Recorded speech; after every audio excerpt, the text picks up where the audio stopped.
Eddie mentioned in his prayer Caleb being thrown into the fire. I'm not sure that I ever remember anyone being baptized and within the next 30 days being thrust into teaching the adult auditorium class. But he did it and did a fantastic job. This morning, I want us to go back. We started this year looking in Philippians, and I told you we would be working our way through the entire book of Philippians, but I wasn't going to do it in order. At that time, I didn't think that I would wait 3 months before coming back to it, and the only reason it happened was I forgot. That we were doing that. So I said, this will be great. I want us to get back on track with this. I want us to pick up in Philippians chapter 2, but we need to provide a little bit of background as kind of an introduction to the lesson. You'll remember that we looked at these verses in Philippians 1. The New King James Version says in verse 27, "Only let your conduct be worthy of the gospel of Christ, so that whether I come and see you or if I'm absent, that I may hear of your affairs, that you stand fast in one spirit, with one mind, striving together for the faith of the gospel." In Bible class this morning, Caleb alluded to the fact that sometimes reading things in the easy-to-read version makes them both easier to understand. And so when I looked up this verse in the ERV, here's what it said. "Just be sure you live as God's people in a way that honors the good news of Christ. Then if I come and visit you, or if I am away from you, I will hear good things about you. I will know that you stand together with the same purpose and that you work together like a team to help others to believe the good news." That notion of striving together. You know, when we think about the word strife, it's a negative connotation, like creating strife. Striving in a positive way of one mind or one spirit in a unified effort, or as the ERV seems to say, you lock arms together, that you're marching together. I know I mentioned this to you once before, but when I read that, it made me think about the Philadelphia Eagles and their new magic play at the goal line. When they all get together, they line up in a little triangle there, and they push themselves across the goal line. It's called the brotherly shove, there in the city of brotherly love. This last week, Lisa and I got to see a little bit of an English rugby match. Here's a sport I don't ever want to play. But that's the whole game is kind of is sort of locking arms and getting in a bunch and see if you can hurt people. But that whole notion of joining forces to accomplish something, it's sort of the opposite of what happens in a rope tug of war. You know, where one side's pulling one way and the other side's pulling the other way. This is sort of just the opposite of that. We're all pushing in the same direction. There's an African proverb that I particularly like in this context. It says, if you want to go fast, go alone. If you want to go farther, go together.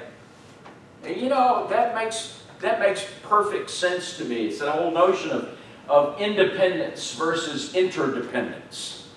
And that when you and I work together, when 1 Corinthians 12 describes the inner working of the body and compares it to what's supposed to happen in the church, it essentially is that notion of, you know, we have hands and arms and eyes and feet, and if you lose one of those pieces, you know how hard it can be to operate well. Because every part is important. And obviously the illustration is to say that in the church, everybody's got different strengths, different weaknesses, everybody's got a part to play. And the truth is that Beech Grove will never do exactly all that we can do unless every person is doing what they are capable of doing to the best of their ability. Because we need 2 hands and 2 eyes and 2 arms. And each member of our congregation has to be striving together, or, easy to read, working together to make all of that happen. Now, that was the lead up to this comment in Philippians 2. Fulfill my joy by being like-minded, having the same love, being of one accord, and of one mind. So in chapter 2 this morning, I want us to just quickly take a peek at what the first 11 verses are in this particular chapter. And the theme is established in this verse. He says that we need to be unified. How did he describe that? He said we need to be of the same mind. The same thoughts. That when we get together, we need to try to figure out how it is that we're going to feed off of the energy of everyone else by all working together, having the same thoughts, same goals. That's not as easy as it sounds. Not even at church. I could get Eddie, Piggy, to get up here and give testimonials. What is your favorite color? Now, you know what it is, right? And I'm pretty sure that if I were to ask everybody in here what your favorite color is, we'd get what? There's 40 people or 50 people. We get 20 different answers to what your favorite color is. Which really doesn't matter until it comes time to change the paint in this auditorium. Or to change the color of the carpet or the pews in this auditorium. And then if we were to ask you what your favorite color is, here's what I can guarantee. Several aren't going to be happy once that decision is made.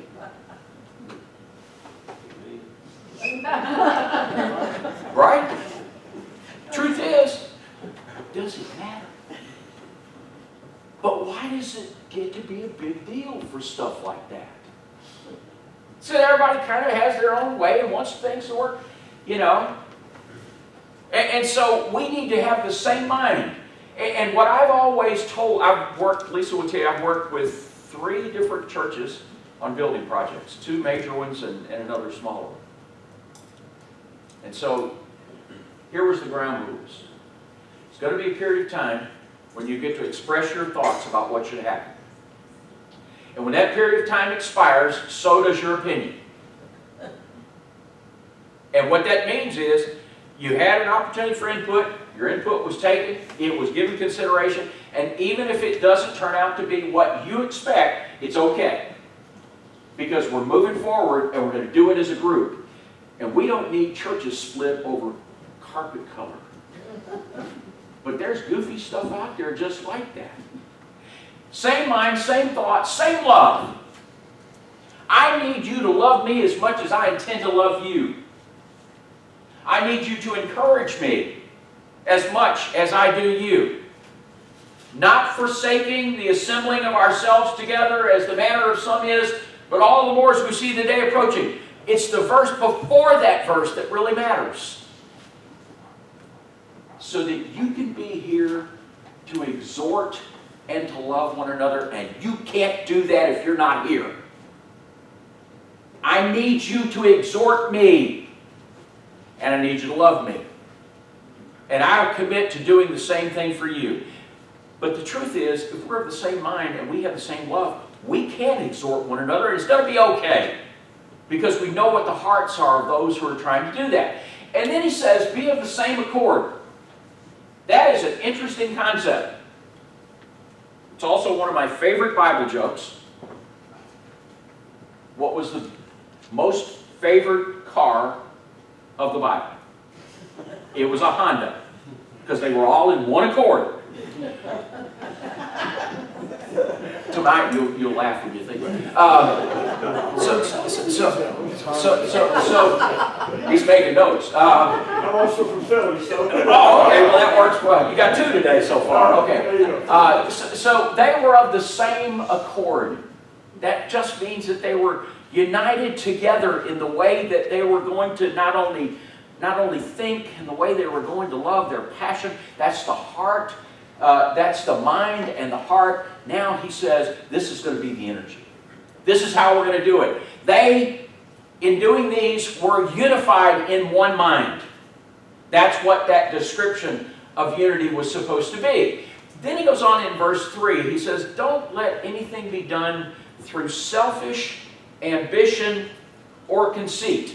Kind of fascinating when you look at that. When you check other translations, here's some different translations of that same verse. Don't let anything be done through strife and vainglory, through self-ambition or vain conceit, of selfishness or conceit. Okay, so here's what he's identifying. Don't let these things happen, because these become barriers. The first thing Paul's going to do is he's going to describe what the barriers are to having unity, of having that same mind. And he says these are the kinds of negative things that cause divisiveness. Pitting one side against another, creating real strife. Putting oneself forward will do that. In Corinthians, he had to address that. On Sunday morning with Tom and Caleb, we have been noticing what it was that was creating problems for the church in Corinth that Paul has to deal with, because if they don't, they run into these kinds of issues. And then we find out that, strive for the mindset. You remember the mother of the sons of Zebedee? Excuse me, Jesus, if you don't mind, I would like my sons to have kind of the best seats here. If you put one on one side and one on the other. How'd that go over with the other ones? You see, that one little thing, which moms would do, because you love your kids and you want the best for them, she created problems. And that's the sort of thing. When they start campaigning for office, vote for me, that's what can happen. And it's with that spirit comes the contention that drives wedges between people. Instead, he says, in Luke 22, there was a strife among them. They're trying to find out who is the greatest. Remember the response? The greatest is not the one that sits at the table. The greatest is the one who gets to serve. Now, I told you there'd be lots of lessons that we learned over this trip. This is, I don't know, we can't decide if it's our third or fourth time that we've cruised, but my admiration for the people who work on those ships is amazing. They work hard. They work with a great spirit. They are responsive. And that's what it meant to be a servant. And they were great examples of the 13 hours a day. They were serving. That's why in James chapter 2, verses 1 through 9, that the early Christians were provided with a lesson that said, I want to compare the one who shows up to worship, who's wearing fine clothes, versus the one who shows up, who obviously is living in filth and poverty. Don't show them preference from one another. That God made the poor of this world to be right in their faith and declares them to be the heirs of the kingdom. And then he says this notion of vainglory and conceit, these barriers. But consider how they can be manifested. How would you see vainglory and conceit? Well, common claims against Christianity. Hypocrites. It's easy to see, isn't it? Anytime Paul talked about his background, I used to be this, I used to be that, I was big, I was a prominent Jewish leader and had all this knowledge and went to the right schools. And you ever notice how many times after that Paul had to kind of apologize for boasting? He thought it was important that they understand where he'd been coming from, and he wasn't using himself as an example, except to say that I'm not boasting about all that. I'm telling you how wrong I was, and what I needed to do, and how I needed to change. That for though I should boast somewhat more of my authority, for which the Lord has given us for edification, and not for your destruction, I should not be ashamed, he says. I shouldn't be, because I'm doing this to try to be helpful to you. 2 Corinthians 11, verse 7 says, have I committed an offense in abasing myself that you can be exalted? Have I done something wrong to tell you where I was, to show you where I am? And that all of that stuff that happened to me prior to seeing the light, so to speak, let me tell you what all's happened to me since. And he goes on and gives us a laundry list of all of the challenges. 2 Corinthians chapter 11, verse 30, if I must needs glory, I will glory of the things which concern mine infirmities. That's what I'm going to glory in. Not my past, not of all the wealth and education and power and structure. I'm going to glory in all of these painful things that I've had to suffer. That's the opposite. This is what he's saying. Don't relish vainglory. Don't get involved in your own conceit, but you need to look at how to empty yourself. And then he goes on to say, but in lowliness of mind, let each esteem others better than himself. Let each of you look out not only for your own interest, but also for the interest of others. And so what he's doing is, he's just giving you all of those barriers to unity. Now he's transitioning. Now he's going to talk about, here are the unifying attitudes. This is the heart of what he wants them to understand. You think about this. If unity is important, it really doesn't matter what the setting is. I mean, we're talking about it in the context of church. But if unity is important, unity in the family, unity in the home, unity at work, unity in school, unity in your favorite community organizations that you participate in, unity is important in all of those. Because for the same reason why he says that if you have these kinds of divisive spirits, they can destroy the church, the same thing is true in every other aspect of our life. And it's sort of fascinating to me, even in a protest, you'll find the protesters unified. It doesn't matter whether they agree or not, the unification is what makes it effective. For that split second in time, they're all on the same page. Even if they don't know what they're talking about, they're together. And regardless of your setting, whether you're at work and family and church, unity is the attitude that's going to help bring this organization together. And Paul says, look, there's two primary things here you need to know. One is humility.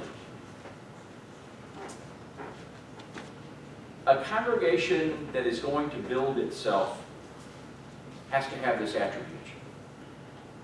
And so Paul says, look, you need to have humility of mind, of spirit, and I would suggest also of intent.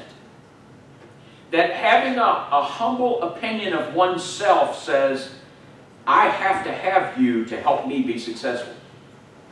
Skip and I used to run in similar circles a few days ago, or 30 years. And what we both know from our former work is that the team that you work with is going to determine your success. If they're good, you're good. Daddy knows this. If they're bad, it doesn't make any difference how good you are, you're bad. And so that's what he's saying. You need to have this kind of a unifying attitude if our church is going to be well. And the second element he says is there's got to be respect. And in esteeming others better than ourselves, we have to respect them. We have to elevate them. Over the last couple of weeks, we have seen every form of human beings. Wealthy, upper crust, poor, poorer, people who are lost and lonely and scared, and those who have obviously believed they've taken the world by the tail and they can manage it all. What we need to do in the church is we need to figure out how to lift up every other person that we come in contact with. And when he says that you should do good to all men, especially those of the household of faith, don't forget those who aren't of the household of faith. That we have a responsibility for lifting them up and picking them up and helping to make their life more enriching, because in doing so, that's going to help to build unity. We had this conversation yesterday. I think that we could heal everything that's wrong with America in a very short period of time. All we need to do is to take every American and put them on a cruise ship for a week. And let them see that everybody else on that ship from 100 different countries are human beings who know how to have fun, who know how to love, who know how to care, who want to serve. And when those people came around serving in those white coats, I always wanted to look at the name badge to see what country they were from. Human beings are human beings. And that they deserve our respect, no matter where they're from or what's going on with them. And that we need to understand that having humility and respect is exactly the opposite of strife and vainglory. He says, don't have this, have this.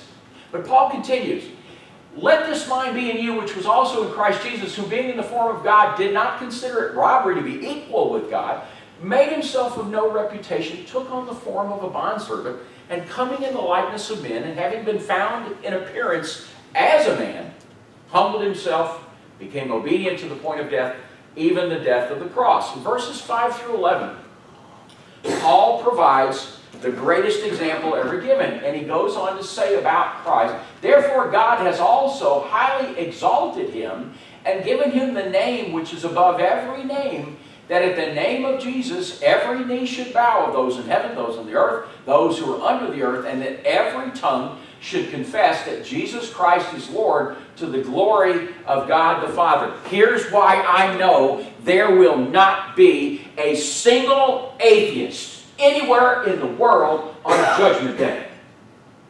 They're all going to bow down. They're all going to see him for who he is. They're all going to know what the truth is. They may be lost. They're no longer going to be atheists. And he says, look, when you think about what unity looks like, think about this example. That's what he told you. That he was, that he is God.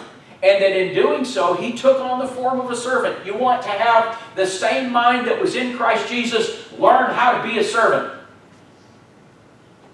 My mother-in-law, my meal, who's not here, I would say this even if she was, pays big bucks to get her toenails done. She does. I pay big bucks to get somebody to cut my diabetic toenails. That's right. I don't ever remember washing a single person's feet other than my wife. And that was because her feet were filthy. You want an example of a servant? I'll bring the basin in here, you grab the towels, and we'll have people start peeling off their shoes. And we'll find out what it means to be a servant. How did he humble himself? As God, he allowed himself to go through a horrible trial that wasn't really even a trial. He allowed himself to be tortured, to be beaten, grab that huge cross and bring it, and they nailed it. They dropped it down in the hole.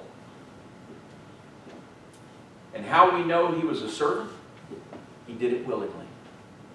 He humbled himself. God, if there's any way, let this cup pass. But if not, thy will be done. And he marched triumphantly to the painful death. Remember what he said? Father, forgive them. They don't know what they do.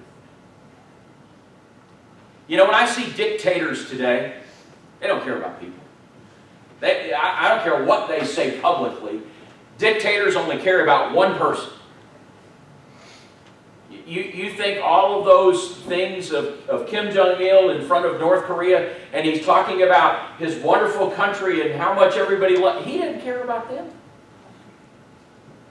He cares about him, and he cares about his sister who's going to replace him. Father, forgive them. What you and I have to remember is that what Jesus did here was genuine. He didn't exalt himself, he exalted God. Nor is man to exalt himself. He is to be in lowliness of mind, considering others better than himself. Here's what we have said. Christians have to be united. The same mind, the same love, the same accord. That is one mind. Consider all of those whose life causes turmoil. They are the ones who shatter unity.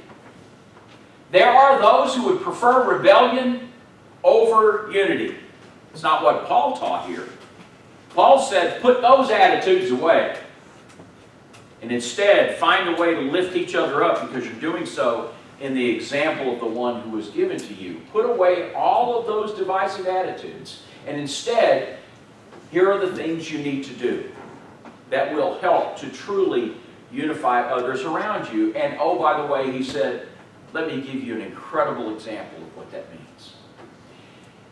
Now, there are any number of lessons, I suppose, we could find that unity is, with Jesus as our example, is what it means to put others above ourselves, to have what you truly would give as an example of what a servant is, to exalt God, and that God will be exalted, and He will exalt you in due time, that we need to have the core values of unity, which are humility and respect.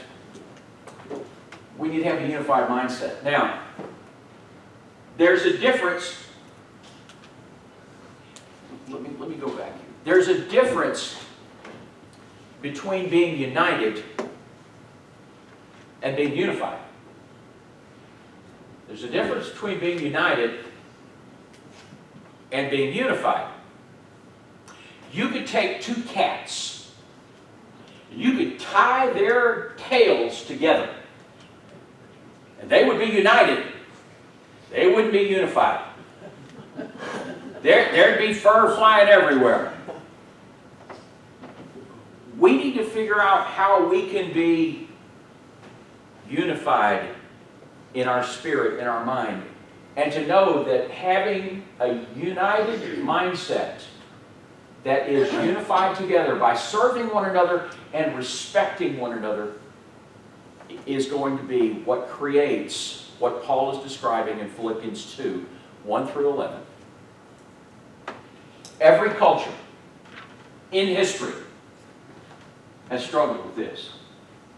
The Romans did, the Ephesians did, the Corinthians did, the Philippians did. Throughout of all history, they've all struggled with it. And lest we throw stones at home, at work, in families, in churches, in politics, we struggle with this all the time. But the truth is, the solutions are still the same. And when we have those kind of struggles, we need to figure out how to come back and look at the solutions that Paul very clearly lays out for us. This morning, if you're not a Christian, you have the opportunity to do that. If you have for a while thinking, you know, Caleb's right. Caleb's right. Need to be baptized, need to get to work. And if you've known that for a while, let's do something about that today. You don't have to wait for the next Cinco de Mayo like he did. Do it today. And if you're here this morning and as a Christian you have a need to respond privately to God, do that. Have that conversation. If you need to come down and ask for prayers, or if you want to come down afterwards and we'll get the elders together, we'll pray with you, we'll do that. Sometimes it may be something that's a fear in your life, or something that's challenging to you, that you just need some other Christians to hold on to you and pray together. That's what we want to do. That's what part of being this unified family is all about. We can help you particularly this morning. We invite you to come right now as together we stand and as we sing this song.